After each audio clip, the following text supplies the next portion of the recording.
ওম শান্তি। Good morning. আজ 17ই December 2025 সাল। আজ আমাদের সুপ্রিম সদ্গুরু, সুপ্রিম টিচার, পরমাত্মা ঈশ্বর আমাদের মানুষ রূপে তো পাঠিয়েছেন, কিন্তু আজকে সমাজে মানুষ চিন্তা করতেই ভুলে গেছে। চিন্তন আর চিন্তার মধ্যে পার্থক্য করতেই ভুলে গেছে। চিন্তা চিতার সমান। অতিরিক্ত চিন্তা মানুষকে ধীরে ধীরে অসুস্থ করে, তাকে মৃত্যুর দিকে নিয়ে যায়। তার পরিবর্তে ঈশ্বর বলছেন, তুমি চিন্তন করো, সচিন্তন করো, জ্ঞান চিন্তন করো, শুভ চিন্তক হও। এটাই তোমার পরশ বুদ্ধির পরিচয়। আজকে আমরা এটা সম্পর্কে একটু দেখব, জানব। আজকের প্রশ্ন যদি আমি একটা করি, সত্যের নৌকা কি ডুবে যায়? সত্যের নৌকা কখনোই ডোবে না, সেটা আমরা জানি। তাহলে নৌকাকে ভাসিয়ে রাখার জন্য কি করা দরকার? কেন আমরা আজকে বিচলিত হয়ে যাই?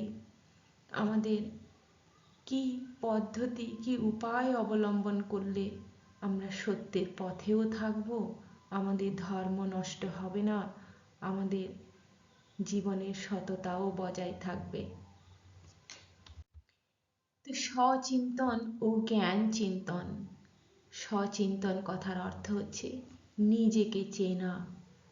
আমরা নিজেকে চিনতে ভুলে গেছি। আমরা নিজে বলতে শরীরকে দেখি, কিন্তু আমার ভেতরে যে একটা মন আছে, বুদ্ধি আছে, আমার নিজস্ব কিছু আচার আচরণ, যাকে সংস্কার বলে, সেটাও আছে। তাহলে আমি কি চাই? আমি কোনটা শুনতে পছন্দ করি, কোনটা জানতে পছন্দ করি, আমি কিভাবে থাকতে পছন্দ করি? সবার উত্তর কিন্তু একটাই আসে, আমি সত্যকে পছন্দ করি। সত্য শুনতে আমরা সবাই চাই, যতই মুখে মিথ্যে কথা বলি, কিন্তু অপরে যেন আমাকে সত্যটা বলে, অপরে যেন আমাকে ভালোভাবে গ্রহণ করে। তাহলে তার জন্য কি করা দরকার? নিজেকে চেনা, পরম সত্যকে যে আনা, পরম সত্যকে অনুভব করাই হলো সচিন্তন। আর এই সত্যের উপর দাঁড়িয়ে নিজেকে যখন স্থির করে রাখা হয়, বাইরের জগৎ থেকে, বাইরের বিভিন্ন ধরনের বিকার তথা কামনা, বাসনা, লোভ, ক্রোধ এবং বাইরের বিভিন্ন প্রভাব থেকে যখন নিজেকে মুক্ত রাখা যায়, তখন সে জ্ঞানী হয়ে যায়। তখন তার জ্ঞান চিন্তন হতে থাকে। জ্ঞান বলে যে তুমি এই জগতের সর্বশ্রেষ্ঠ প্রাণী, তুমি এই জগতের সেই শুভ চিন্তক, তোমার কাছে আছে অসীম ক্ষমতা। তুমি কেন তোমার জ্ঞানকে, তোমার বুদ্ধিকে, তোমার জীবনকে নরকের পথে নিয়ে যাচ্ছ? তুমি ফিরে আসো। তাই আমাদের এই সকল ধর্মগ্রন্থ, ধর্মগুরুরা, আমাদের মহান আত্মারা যুগে যুগে সেটাই তো আমাদেরকে শিখিয়ে এসেছেন। শুভ চিন্তক না হতে পারলে কখনোই নিজের ভালো করা যায় না। প্রত্যেক ক্রিয়ার সমান বিপরীত প্রতিক্রিয়া। আমি লোককে ভালোবাসলে, লোককে বিশ্বাস করলে, তবেই সে আমাকে বিশ্বাস করবে। কিন্তু এখন ম্যাক্সিমাম মানুষরা এটা বলে, তুমি যদি বিশ্বাস করো তুমি ঠকে যাবে। কিন্তু ততটা সত্যতা নেই এখানে। আমরা তার কাছেই ঠকি যাকে আমরা কোনোদিন ঠকিয়েছি, বা আমরা অন্য কাউকে ঠকিয়েছি, তবেই আমার একটা ঠকে যাওয়ার, আমার প্রতারিত হওয়ার একটা সম্ভাবনা থেকে যায়। তো জীবের কল্যাণ করতে হবে, শুধু মানুষের ভালো ভাবলে চলবে না, সমস্ত জগতের প্রতি আমাদের একটা শুভ চিন্তা থাকবে। পরিবেশকে রক্ষা করা, সমস্ত জীবকে রক্ষা করা। পরিবেশ ছাড়া আমরা কেউই বাঁচতে পারবো না, কিন্তু সেই পরিবেশকে আমরা কিভাবে দূষিত করছি? আমাদের একটুখানি আনন্দ বা একটুখানি মজা করার নাম করে আমরা কত জোরে শব্দ দূষণ করি, বায়ু দূষণ করি, বাজি ফাটাই। এগুলো আমাদেরকে কি চিন্তা জাগায় না যে এটাই আমার পরিবেশ কত ক্ষতি হচ্ছে? এই সমস্ত চিন্তা যদি আমরা করি, দেখবেন আমাদের মধ্যে কত উন্নত মানুষের একটা পরিচয় পাওয়া যাবে। শ্রীমদ্ ভাগবত গীতাতে একে বলা হচ্ছে কর্মাতীত স্থিতি, বিং বিয়ন্ড অ্যাকশন।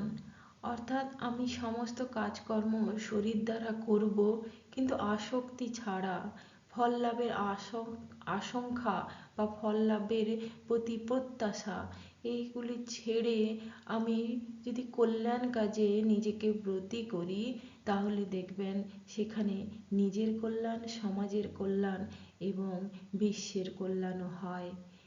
আর সত্যের নৌকার কথা বলা হচ্ছে, সত্যের নৌকা ভীষণই শক্তপুত্ত একটা নৌকা। এটা মনোবল শুধু বাড়ায় না, সমাজে আপনার সততার পরিচয়ও দেয়। তো সচিন্তন মানে কি? আত্মিক জাগরণ, শুভচিন্তন, বিশ্বজননী, বিশ্বের প্রতি, সকল জীবের প্রতি, পরিবেশের প্রতি ভালোবাসা।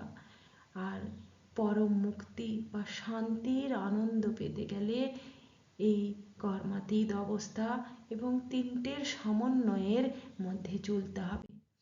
সত্যের নৌকা দুলবে ঠিকই, কিন্তু কখনো ডুবে যাবে না। এটা যদি আমরা ছোট্ট শিশুকে ছোটবেলা থেকে অভ্যেস করাই, তাহলে তার মধ্যে একটা ধৈর্য, একটা বিশ্বাসের আদর্শ একটা প্রতীক গড়ে ওঠে।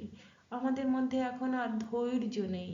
আমরা অল্পতে, একটু ট্রাফিক জ্যাম হলে, একটুখানি বাড়িতে যে আমরা চাইছি খাবার দাবার, বা একটুখানি কারোর জন্য অপেক্ষা করা, সব কিছুতেই যেন ধৈর্যর চ্যুতি ঘটেছে। বিশ্বাস তো একেবারেই নেই। তাই বলা হচ্ছে এগুলো হচ্ছে স্তম্ভ, একটা মানুষকে একটা মহান মানুষে পরিণত করতে, একটা সভ্য মানুষে পরিণত করতে কিছু স্তম্ভ থাকে।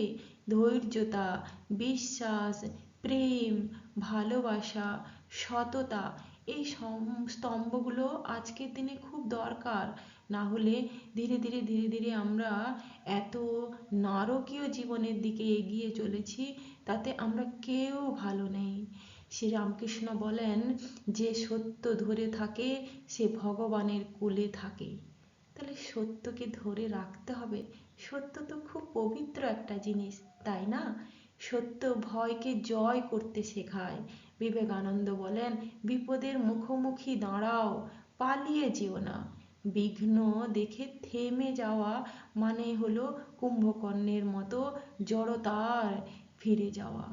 অর্থাৎ বিপদ আমাদের সম্মুখে আসবে, যে কোনো বিঘ্ন আসবে। বিঘ্ন ছাড়া জীবন হয় কি? হয় না। কিন্তু আমরা কি করছি? সেখান থেকে পালিয়ে যাচ্ছি, চেঁচামেচি করছি, মারামারি করছি, অশান্তি করছি। বিঘ্নকে দেখতে হবে এবং তার সম্মুখ হতে হবে। বিঘ্ন একদিন কেটে যাবে। এগুলো সমস্ত শুভ বুদ্ধি সম্পূর্ণ, পরশ বুদ্ধি সম্পূর্ণ মানুষের একটি পরিচয়। তাই সত্য চিরকাল চিরস্থায়ী। বুদ্ধি মানুষের ভেতরে রয়েছে, প্রতিকূলতাকে সে জয় করে সমস্ত অনুকূলতা সে জীবনে নিয়ে আসে। আর এগুলি সমস্তই মালার মতো গেঁথে আছে। আমরা কামকে, বিকারকে জয় করতে পারলে আমরা মনকে জয় করতে পারবো। আমাদের যত বিঘ্ন আসুক, আমরা যদি সত্যের সাথে থাকি, তাহলে শান্তি ও সমৃদ্ধি, পিস এবং প্রসপারিটি আমাদের জীবনে ছেয়ে যাবে।